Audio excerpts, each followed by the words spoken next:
Elle vous a coûté des dizaines d'euros et vous le savez peut-être pas quand vous avez acheté vos derniers smartphones. Elle est censée financer, entre autres, l'industrie musicale depuis quelques années, de très longues années. Mais au fait, c'est quoi la redevance pour copie privée ? Bienvenue dans Métadonnées, le podcast qui revient aux fondamentaux de la tech. Bonjour Marc Ress. Bonjour Raphaël. Merci de venir dans Métadonnées. Merci pour l'invitation. Tu es journaliste pour l'informer, et puis je pense que tu es une des personnes qu'il nous fallait pour parler de copie privée, si ce n'est la personne en France qui doit suivre, à mon avis, le mieux le dossier, parce que finalement, bon, c'est quelque chose qu'on voit souvent quand on achète un smartphone, quand on achetait aussi dans le temps des CD, des choses comme ça, enfin des CD vierges. C'est la part copie privée, quelques euros. Mais c'est vrai que je voulais revenir un peu sur ce sujet pour savoir un peu comprendre ce que c'est que cette fameuse redevance pour copie privée. Pourquoi elle fait autant parler ? Parce qu'on en a beaucoup parlé ces dernières années, c'est devenu, et même ces derniers mois, c'est devenu un sujet très politique, notamment sur l'histoire des smartphones reconditionnés. On va revenir là-dessus. Mais déjà, évidemment, je voudrais revenir à la base. Alors, explique-moi, Marc, c'est quoi le concept de cette redevance pour copie privée ? Il faut revenir aux fondamentaux du droit d'auteur. Normalement, lorsque tu peux faire la copie d'une œuvre, d'une musique, d'un film ou autre, que tu as chez toi, il te faut l'autorisation de ses créateurs.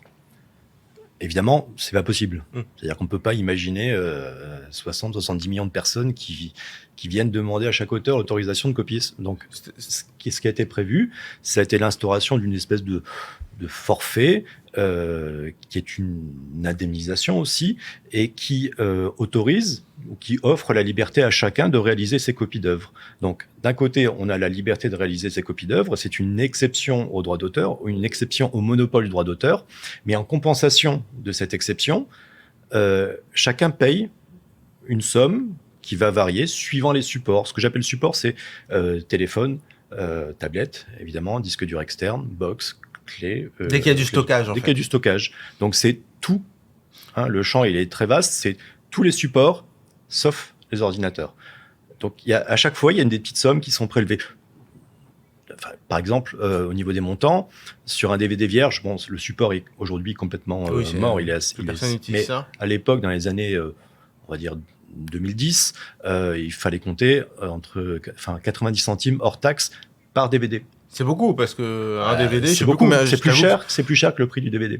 Oui, c'est ça. Donc ça doublait quasiment le prix du. Alors attends, je voudrais revenir aussi à la base historique parce que ça date. C'est pas du tout parce que là tu parles de DVD vierge, etc. Mais c'est encore antérieur à ça. Bien sûr, ouais. Ça remonte à la loi de 85, dans les années 80, à une époque où les gens copiaient sur cassette VHS, c'est ça, à la base, sur cassette audio. C'est ça, pardon. C'était les cassettes audio ou Alors, VHS. Les sommes, c'était quelques millions de francs chaque année qui étaient prélevés, qui étaient collectés par les sociétés de gestion collective comme la SACEM, la SACD, etc. Mais évidemment, lorsque le numérique a éclaté dans le ciel mondial et en tout cas français, ça a été une explosion de redevances puisqu'on est passé à des montants extrêmement conséquents collectés chaque année. Donc si je reviens vraiment à la base, en gros, si on prend l'exemple du CD, puisque c'est l'exemple le plus récent avec ses supports physiques, un CD, je sais pas, le dernier album de Florent Pagny par exemple, ou peu importe, j'achète cet album. En principe, évidemment, si je veux copier cet album, je dois régler des droits d'auteur à Florent Pagny, à sa maison de disques, etc. Alors, je sais pas pourquoi je prends Florent Pagny, le pauvre, il a rien demandé à personne. Et par contre, si je veux faire une copie parce que j'ai un lecteur CD dans ma voiture et que je veux un deuxième exemplaire de ce CD, j'achète un CD vert et théoriquement... Sur lequel il y a quelques centimes. C'est ça, parce qu'en théorie, si j'avais voulu faire une copie, j'aurais dû payer une petite somme. Ou demander l'autorisation à Florent Pagny. Ou demander l'autorisation à Florent Pagny. Ou peu importe quel artiste. Et donc, quelque part, Et donc là, je paye par principe, c'est un forfait comme ça. Bon, on dit, vous n'allez pas demander de l'autorisation à chaque fois, vous payez tous et vous pouvez faire vos petites copies pour votre maison de vacances, pour la voiture, etc. Donc, quelque part, le mécanisme, il est... Je ne sais pas s'il faut le condamner absolument, mais en théorie, il n'est pas totalement absurde. Et c'est quelque chose d'assez sympathique pour tout le monde. Il y a une espèce de pot commun où chacun va payer de petites sommes et en échange de la possibilité de réaliser librement des pratiques de copie. Ça, c'est pour la théorie. Mais alors, aujourd'hui, le principal objet qui est taxé on va revenir pourquoi j'ai taxé, il faut pas dire taxé, mais on va revenir là-dessus. C'est notamment le smartphone. Donc ça veut dire, si je retranscris ça au smartphone, ça veut dire que concrètement, je paye pour acheter un CD, je copie la musique sur mon téléphone en MP3 et j'écoute finalement cette musique sur mon téléphone et je paye pour avoir le droit d'écouter la musique rippée entre guillemets que j'ai copiée sur mon téléphone manuellement en MP3 sur mon appareil. On est d'accord que c'est censé être un dédommagement pour ça. C'est un dédommagement, ça ressemble à une espèce de dommage-intérêt, à une indemnisation de cette possibilité de réaliser des copies. Voilà. Donc en théorie, c'est plutôt sympathique. Oui, mais j'ai quand même une remarque. J'en ai plusieurs aussi. Je sais que tu en as plusieurs. C'est que pas grand monde ne fait ça aujourd'hui. C'est-à-dire qu'en général, on est plutôt abonné aujourd'hui à Spotify, à Deezer, Apple Music, tout ce qu'on veut. J'ai connu les années 80 et les années 2000, 2010. Effectivement, on avait d'abord des masses de cassettes VHS, des cassettes audio, où on se faisait des compilations. C'était pas mal. Hein, on se faisait des compilations à partir des morceaux écoutés à la radio. Bon, pareil pour les CD audio.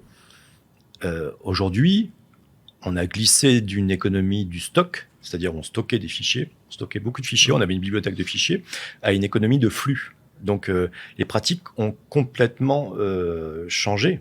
Hein. On a du YouTube, on a du Dailymotion, du Spotify, du Netflix, enfin du Deezer aussi, je ne veux pas l'oublier évidemment. Donc les pratiques ont complètement changé aujourd'hui. Donc je ne sais pas si encore beaucoup de monde copie. Mais en tout cas, une certitude, c'est que beaucoup de monde paye la redevance copie privée. Oui, parce que tu as écrit évidemment beaucoup d'articles là-dessus. En fait, contrairement à ce qu'on pourrait penser, puisque ça nous donne le droit de copier manuellement un MP3 et que plus personne ne fait ça, on se dit, bon, bah du coup, on va peut-être moins payer. Et non. Sauf qu'en fait, la somme globale, elle augmente depuis pas mal d'années. Les sommes, aujourd'hui, on a atteint, j'ai obtenu les derniers chiffres là, que j'ai publiés dans l'Informé, on était en 2022, 285 millions d'euros ont été collectés. Mais après, il faut savoir aussi qu'il y a une particularité dans le secteur, c'est que la redevance, cette indemnisation, cette rémunération, comme l'appelle le Code de la propriété intellectuelle, elle est collectée non pas chez le vendeur final, lorsqu'on va acheter le téléphone. Non, c'est pas comme ça. Elle est collectée au plus haut niveau de la chaîne commerciale, chez l'importateur. J'allais dire, grosso modo, en sortie de paquebot, de supertanker qui vient livrer si j'achète un smartphone, moi je vais payer une quinzaine d'euros s'il est neuf et je crois 9 euros ou 8,50 s'il est reconditionné. Ouais. En fait, je rembourse quelque chose qui avait déjà été payé en amont. Oui. C'est ça. Ouais. Donc, qui est-ce qui paye juridiquement? C'est l'importateur ou le reconditionneur. Enfin, on va dire l'importateur, faciliter les choses. C'est-à-dire qu'en sortie d'importation, enfin en sortie de paquebot, lorsque ces cartons, ces palettes de tablettes et de téléphones arrivent dans notre territoire, eh ben, il y a une déclaration qui est effectuée par l'importateur auprès des ayants droit en disant ben voilà, j'importe tant de smartphones, et puis ça on multiplie par 15 euros et puis voilà.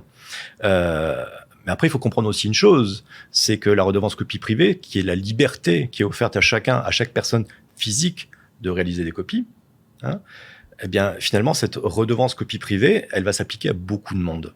J'explique.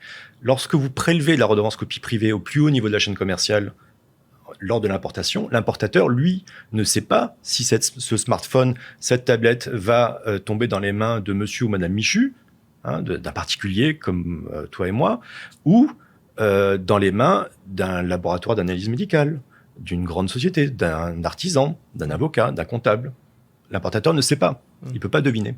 Résultat des courses, c'est que toute la chaîne commerciale, toute la chaîne commerciale en France paye la redevance copie privée. Parce que juridiquement, les professionnels n'ont pas normalement. Ils n'ont pas accès à cette redevance. Pour les particuliers. Ils n'ont pas un professionnel, lorsqu'il achète des supports, c'est pas pour faire hors secteur culturel, mais c'est pas pour faire des copies d'œuvres. Oui, il va acheter du support pour copier je sais pas moi, des mémoires ou des documents, des fichiers, des tableurs, résultats d'analyse médicale pour reprendre l'image du laboratoire, mais pas l'album de Louane ou de peu importe. Et donc tout le monde paye, et c'est pour ça que les rendements aussi ils sont extrêmement élevés. Et parce que oui, Mais s'ils ont payé pour tout le monde, c'est-à-dire qu'après, il faut que les professionnels, du coup, se fassent rembourser. Enfin, parce qu'eux, ils vont rembourser l'importateur qui a payé pour tout, ce qui est normal.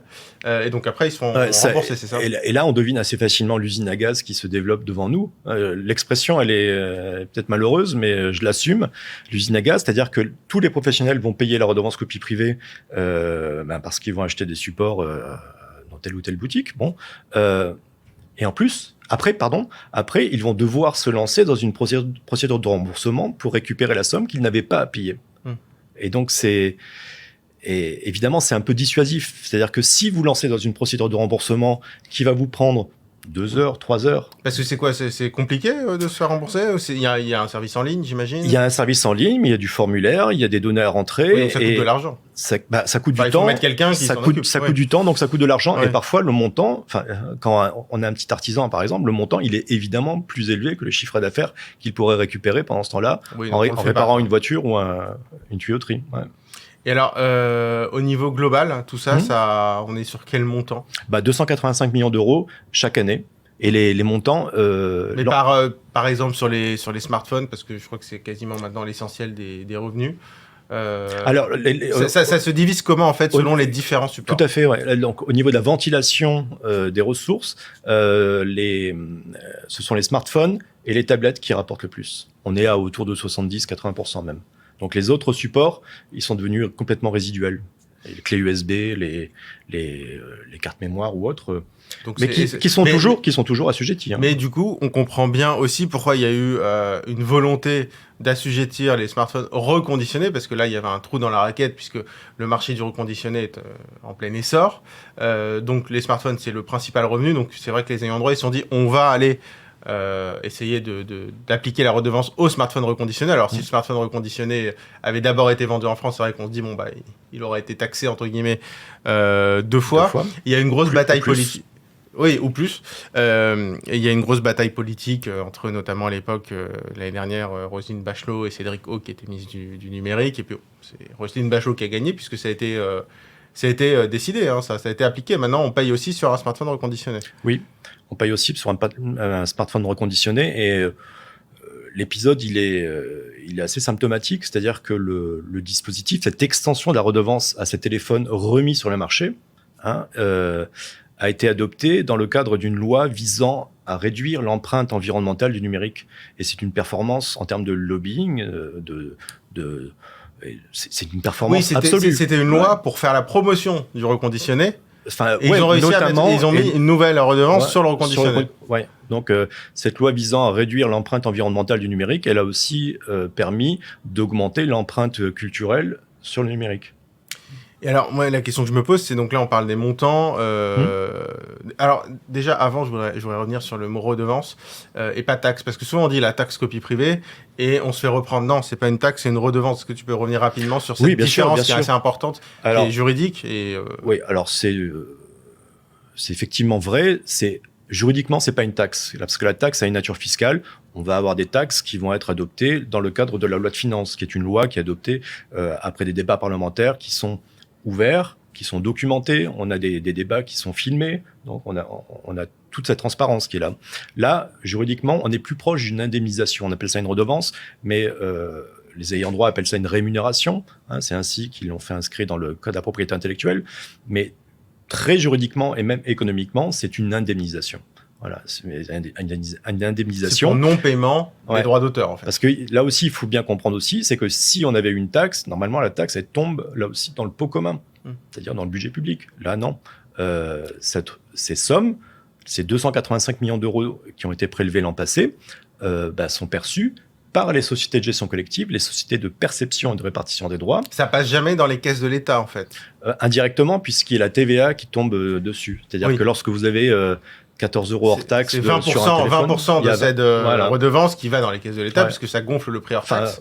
En TVA, mais par contre, du coup, donc ça va directement. Alors, ça va où concrètement, d'ailleurs? Alors, c'est une certaine constellation, donc il faut... Aux auteurs, j'imagine...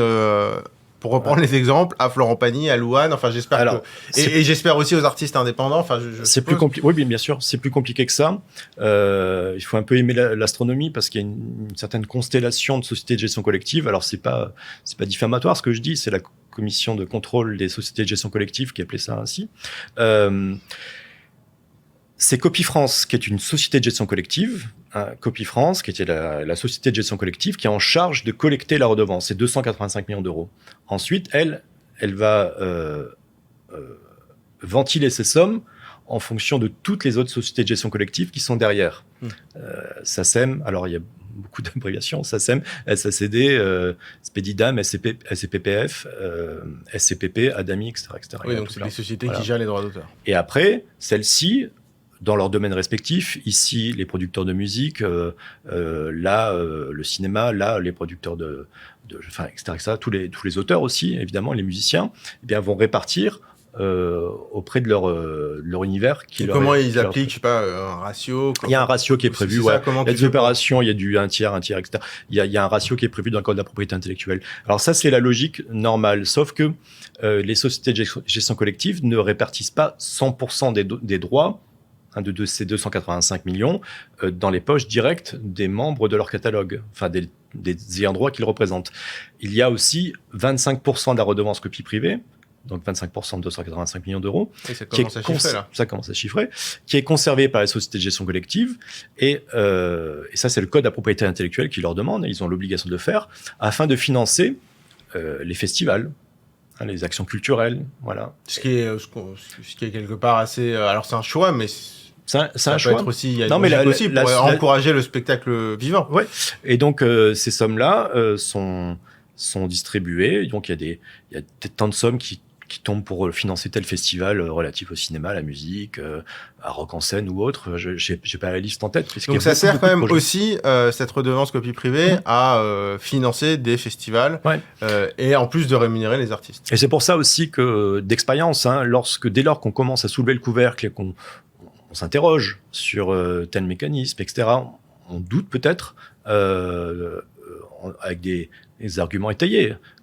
Souvent, les ayants droit montent sur les barricades et justifient la collecte par l'usage de ces sommes. Mais non, ça marche pas ainsi. Justement, là, je pense qu'on en vient, et après, on reviendra sur les conditions, comment sont fixés justement ces barèmes de copie privée. Mais oui, la justification de la collecte. Bon, on justifie, oui, c'est vrai, on va organiser des festivals, on va payer les artistes, et je pense qu'on est tous pour ça, enfin, j'imagine. Mais comment est-ce que tu justifies aujourd'hui cette redevance qui est basée sur un usage, encore une fois, qui est celui concrètement d'acheter un CD, puis de copier ce CD, puis de mettre les MP3 dans son smartphone, puis d'écouter les MP3 de son smartphone? Comment tu justifies ça alors qu'aujourd'hui, quand même, l'immense majorité des gens, on voit bien, sont abonnés à des services de streaming qui payent. Donc, quand tu payes, je sais pas moi, 15 € par mois pour un service de streaming, tu payes pour payer les artistes. Donc là pour le coup, tu n'es plus dans l'exception. Tu payes déjà les artistes, donc tu n'as plus à payer quelque chose en plus. Donc le streaming n'est a priori pas concerné par ça. Donc comment est-ce que tu justifies encore cette copie privée, enfin cette redevance pour copie privée?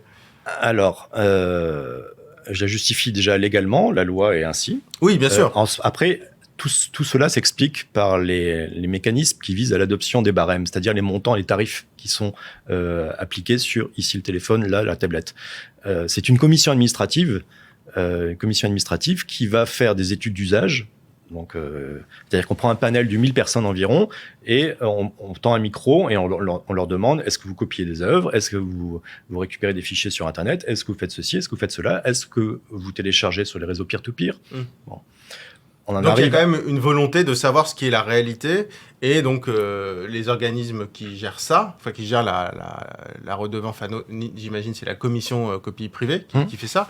Donc on va faire une étude pour dire en gros, est-ce que le fait de faire payer pour copier un CD sur un smartphone c'est justifié? Donc je vais faire une étude pour savoir si les gens copient. Donc ça veut dire qu'on se plante et que les gens le font. C'est une espèce de sondage qui est qui est effectué auprès d'un panel, et ensuite tout ça tombe dans une marmite dont on n'a pas toujours les clés. On n'a pas les clés, grosso modo, de la méthode vraiment technique qui, au final, permet de dire on a 50 personnes qui copient 3 photos protégées par mois, et donc on en arrive à une redevance de temps. L'Adopi avait essayé un jour d'analyser cette méthode de calcul, et elle s'est un petit peu cassé les dents là-dessus. Donc, il y a un problème de transparence sur les questions qui sont posées à ces sondés, sur les méthodes d'analyse de ces réponses et la façon dont on arrive à des réponses positives ou négatives sur des copies jusqu'à un taux. Là, il y a un problème. Donc, ce que tu nous dis, c'est qu'aujourd'hui, les études, ce qu'on appelle une étude d'usage, qui sont faites pour savoir si effectivement aujourd'hui les gens achètent des CD pour copier les MP3 dans les smartphones, pour savoir si les gens font vraiment ça. En fait, on n'a pas le résultat, quoi. Disons qu'il y a une approche scientifique quelque part avec une équation qui est un petit peu compliquée, mais au bout du bout, il y a des négociations qui sont effectuées. En commission copie privée. Oui, mais moi, la question que je me pose plus bêtement, c'est puisque tout le monde paye pour ça, tout le monde paye 15 € pour avoir le droit de copier un CD sur son smartphone, quel pourcentage de la population fait ça, j'imagine? Oui, parce que tu as une logique a posteriori, mais les barèmes sont fixés a priori. C'est-à-dire qu'on prend ces 1000 personnes là qui vont en fait donner la pluie et le beau temps sur tout le marché. Oui, mais pendant combien de temps? Parce que les études d'usage qui remontent à 2017-2018 s'appliquent encore aujourd'hui. Oui, c'est ça, il faut peut-être les refaire. C'est ce qu'a demandé le Conseil d'État, mais sans fixer évidemment un rythme. C'est ce qu'a demandé aussi l'Inspection générale des finances. Donc il faut renouveler régulièrement ces barèmes. Peut-être aussi ouvrir les fenêtres. Ouvrir les fenêtres, c'est-à-dire avoir un peu de transparence, pourquoi pas une explication un peu plus solide. Une autre piste consisterait à externaliser ces études d'usage, c'est-à-dire plutôt que les laisser en vase clos en commission copie privée, qui est une commission qui est hébergée par le ministère de la Culture. On va en parler juste après. Peut-être passer par une autorité indépendante externe qui serait en charge de ce dispositif, de faire ces études d'usage et après de produire ces études d'usage auprès de la commission copie privée afin que celle-ci puisse établir ses barèmes. Tu parles d'une étude de 2017-2018. Ouais. Par exemple, en 2017-2018, il y avait encore beaucoup de gens qui utilisaient leur droit à la copie privée, justement. Le fait est qu'il peut y avoir des biais dans les réponses, parce qu'il y a des biais dans les réponses parce qu'il y a des biais dans les questions. D'accord. Alors j'ai plus en tête ce genre de choses, mais on peut facilement avoir des problèmes dans la qualité des réponses lorsque la question est. Oui, c'est-à-dire que c'est la commission qui est chargée de prélever ça, enfin la commission copie privée qui choisit la méthodologie en fait. Ouais, sachant que les ayants droit ont toujours financé ces études d'usage. C'est eux qui financent le. Oui, donc toi t'estimes qu'il faudra peut-être que ces études d'usage soient faites de façon indépendante. J'estime pas, c'est que c'est une des pistes qui a été évoquée. Qui a été évoquée pour faire en sorte que les personnes qui vont percevoir ces sommes ne soient pas celles qui soient en position de force lors de la détermination des barèmes. Parce que moi, très naïvement, mais après peut-être que mais très naïvement, je me dis que si je devais déterminer le montant que je devrais toucher à la fin de mois, je vais peut-être maximiser. Tout simplement. Oui, si on te demande de choisir des critères pour maximiser ton revenu, je vais les trouver. Tu vas trouver des critères qui maximisent ton revenu. Quoi. Ouais. Après, à dire que c'est exactement ce qu'ils ont fait, je n'irai pas jusque-là, mais c'est un risque qu'il faut peut-être absorber, régler et corriger. Et alors justement, donc là tu parles de la commission copie privée, donc c'est hébergé par le ministère de la Culture. Alors cette commission, elle date de quand? Elle est composée par qui? Elle date d'une grande loi culturelle des années 80. Elle est composée de 24 membres. On a 24 membres et un président. 24 membres. Alors c'est une commission qui est un peu particulière parce que on nous explique dans le code de la propriété intellectuelle qu'il y a sur ces 24 membres 12 redevables et 12 bénéficiaires. Les 12 bénéficiaires, c'est toutes les sociétés de gestion collective, la culture, donc SACD, etc., on les retrouve toutes, qui représentent notamment Copie France, le collecteur. Et les 12 bénéficiaires, ce collège-là, il est divisé en deux, il est coupé en deux.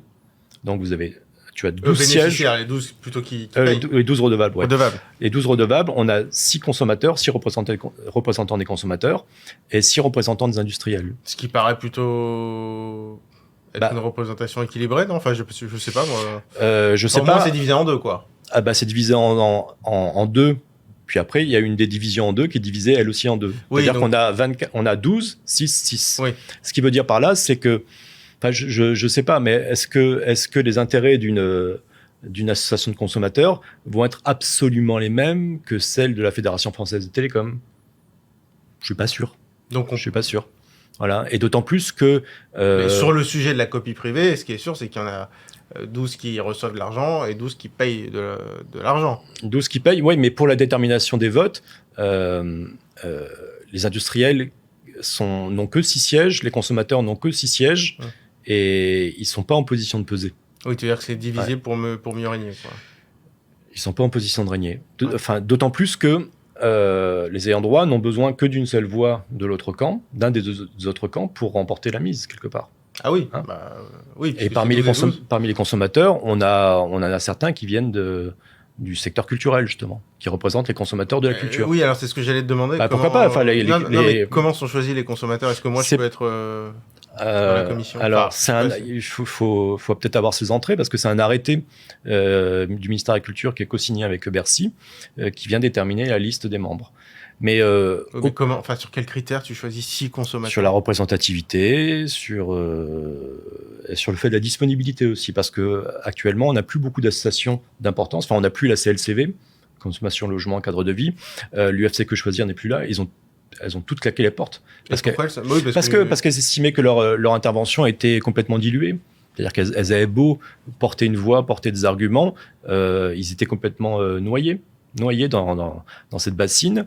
Et les 12 bénéficiaires ils se parlent toujours d'une même voix. Toujours. Ils sont mieux organisés qu'en face. Ils sont mieux organisés. C'est eux qui ont été... ils sont là depuis la création de la commission copie privée. Ils connaissent tout le régime par cœur. Et c'est pas forcément le cas d'une petite association qui va pas être aussi rompue. Oui, parce que quand tu parles des 6 consommateurs, donc c'est 6 des associations qui représentent les consommateurs, j'imagine. Il y a pas des consommateurs. Ah non, c'est que des associations. Oui, pardon. C'est que des associations. Oui, pardon. C'est pour ça que je le disais. Est-ce que moi je peux y être? Non, il faudrait que je sois représentant d'une association. Voilà. Donc on est d'accord. Mais c'est vrai qu'on connaît UFC Que Choisir, on connaît 60 millions de consommateurs. Ils sont plus après. Qui sont les 3 grandes en France, mais c'est vrai que les autres sont peut-être plus petites. Et donc, on a cette organisation qui est assez particulière. Donc là encore, il y a eu des propositions de réforme. Par exemple, avoir une organisation où on aurait uniquement les ayants droit et les industriels du support. Ça a été complètement condamné par les ayants droit, ils n'en veulent pas. Il y a eu aussi des propositions visant à revoir l'organisation, mettre 8 sièges pour les ayants droit, 8 sièges pour les consommateurs, 8 sièges pour les industriels. Les ayants droit n'en veulent pas. Oui, là, on imagine bien. Donc, ils se retrouvent à un tiers. En tout cas, ils tiennent vraiment à cette organisation-là. Ouais. Et donc c'est 24, le président c'est le 25, c'est en plus ou c'est... Le président est en plus, oui, il a un droit de vote en cas de départage, mais ça arrive peu. Oui. Ouais. Mais le président, lui, du coup, il est indépendant, entre guillemets.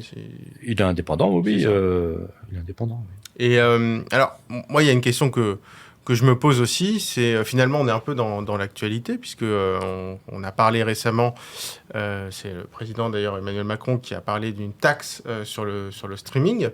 Est-ce que finalement, parce que ce qu'il explique, c'est qu'on va taxer directement un abonnement à Deezer, à Spotify, pour financer l'industrie culturelle, notamment évidemment l'industrie musicale.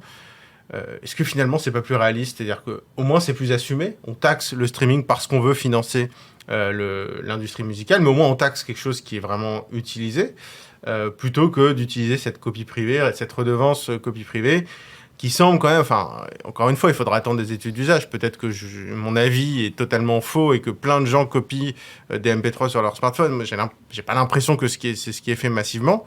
Et peut-être que, est-ce que finalement c'est pas plus logique et plus réaliste d'utiliser une taxe sur le streaming plutôt que cette redevance pour copie privée, même si je sais pas du tout si cette taxe remplacerait la redevance. En tout cas, ce qui est sûr, c'est qu'à écouter le SNEP, le Syndicat national de l'édition phonographique, c'est que le streaming dans le secteur musical monte en flèche. Effectivement, dans les années 2000, les ventes de CD ont remporté la part du lion. Là, aujourd'hui, c'est complètement résiduel. Ce qui marche là, c'est le streaming. Donc, streaming musical. Donc, on peut comprendre quand même. Alors après, l'idée de taxer ou pas, c'est un choix qui revient à la représentation nationale. C'est pas Emmanuel Macron qui, d'un claquement de doigts, va décider que... Oui, il a entamé une amorce. Après, il faut quand même pas oublier que le Parlement existe. Et sur l'arbitrage entre redevance copie privée et streaming, certes, les copies je pense que tu as raison, que tu te casses pas vraiment la gueule en disant que les copies aujourd'hui sont complètement désuètes. Bah, si déjà il y a plus de CD qui se vendent, a priori, c'est qu'on va pas les copier. Il y a un élément qui est en pleine actualité, c'est la redevance copie privée, qui elle est figée par des barèmes qui sont adoptés, qui sont publiés au journal officiel. Et une fois que c'est adopté, eh bien tout le monde paye. Tout le monde paye. Même les professionnels. Donc. Oui, donc là, la taxe sur le streaming, ce serait fromage et dessert, quoi. C'est fromage et dessert, et cerises et gâteaux. Oui. Bon, bah écoute, alors, c'est comme tu le dis, hein, il y a un long débat parlementaire. Alors, c'est vrai que cette étude d'usage, oui, on sera curieux de... là, actuellement, il y a des travaux qui sont effectués parce qu'il y a une demande pressante de renouvellement des barèmes pour s'assurer que ceux qui ont été adoptés dans le passé, il y a plusieurs années, collent toujours à cette réalité, à la réalité que tu dépeins toi, peut-être avec une subjectivité, parce qu'on est tous subjectifs sur la réalité du marché. Mais il faut vraiment savoir, c'est pour ça aussi peut-être que l'externalisation de ces études d'usage serait intéressante, au moins peut-être pour doubler, pour vérifier. Oui, au moins avoir une étude indépendante. Ouais. En tout cas, ce qui est sûr, c'est que du côté des ayants droit, il y a une volonté, c'est qu'aujourd'hui, tous les œufs sont un peu dans le même panier, le panier des tablettes et des smartphones. Et si ce marché-là s'enrhume pour des raisons XY, peut-être pénurie de composants ou autre, les raisons sont multiples, eux, ils ont un risque. Parce que eux, ils touchent à l'importation. Et donc, ils essayent d'élargir l'assiette. Plutôt que d'augmenter les taux, on élargit l'assiette. Et il y a différents supports comme ça qui sont dans le viseur. Et il y a ce que j'appelle support, c'est vraiment très vaste. Il y en a un qui était jusqu'à présent préservé. Ce sont les ordinateurs. Les ordinateurs ont toujours été traditionnellement exclus de la redevance copie privée. Et là, actuellement... D'ailleurs, pas très logique à la limite, parce que... C'était logique en 2000, il y avait une... C'est ça, parce que là, pour le coup, sur un ordinateur, tu pouvais quand même être tenté de vraiment faire des copies de MP3. Disons qu'en 2000, l'idée avait déjà été proposée, mais il y avait une levée de bouclier parce que tout le monde a trouvé ça absurde, parce qu'il fallait au contraire soutenir l'informatisation galopante des foyers plutôt que de taxer. Donc, on laisse tranquille ce secteur. Mais là, actuellement, de ce que je constate, par mes sources, etc., il y a vraiment une poussée très très forte des ayants droit pour étendre la redevance aux ordinateurs. Et là encore, suivant les modes de perception, si on perçoit la redevance copie privée au plus haut niveau de la chaîne commerciale, à nouveau, c'est tout le secteur, tous les secteurs vont payer, aussi bien les particuliers qui, pour certains encore, achètent des ordinateurs. Oui, parce que là, autant les smartphones, il y a un marché qui concerne beaucoup les particuliers, il y a des flottes d'entreprises, mais enfin beaucoup les particuliers. Les ordinateurs, j'imagine que le secteur pro doit être encore plus représenté que sur le marché du smartphone. Donc là, l'enjeu sur le remboursement... il est crucial. Là, ça doit être beaucoup plus important. Sachant que les remboursements sont complètement résiduels. Ouais. Pourquoi ? Parce que lorsque une loi de 2011 a été adoptée pour permettre aux professionnels de se faire rembourser, il y a un arrêté du ministère de la Culture qui a été publié le même jour pour expliquer que, maintenant il peut y avoir un remboursement, mais par contre, le professionnel, lorsqu'il veut se faire rembourser la redevance copie privée, il doit produire une facture mentionnant le montant de la redevance copie privée pour tel produit. Et je me défie quiconque, c'est extrêmement dur que d'avoir une facture qui porte ce détail-là. Oui. Et vous verrez, acheter un support dans n'importe quelle boutique, une clé USB...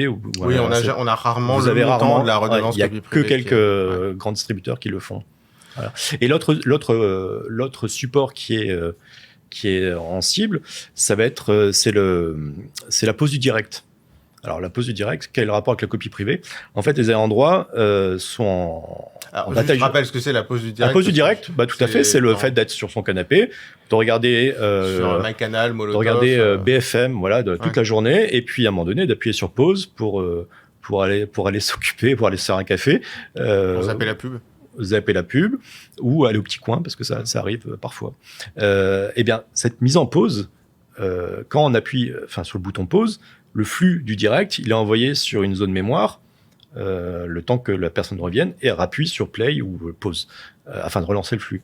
Eh bien, cette zone mémoire, là, cette pause du direct, qui fait appel à un support quelque part qui est informatique, les ayants droit considèrent que c'est aussi de la copie privée. Alors là, je suis désolé, j'arrive pas à comprendre en quoi, quel rapport avec le fait d'acheter un CD et de copier du MP3 là-dessus.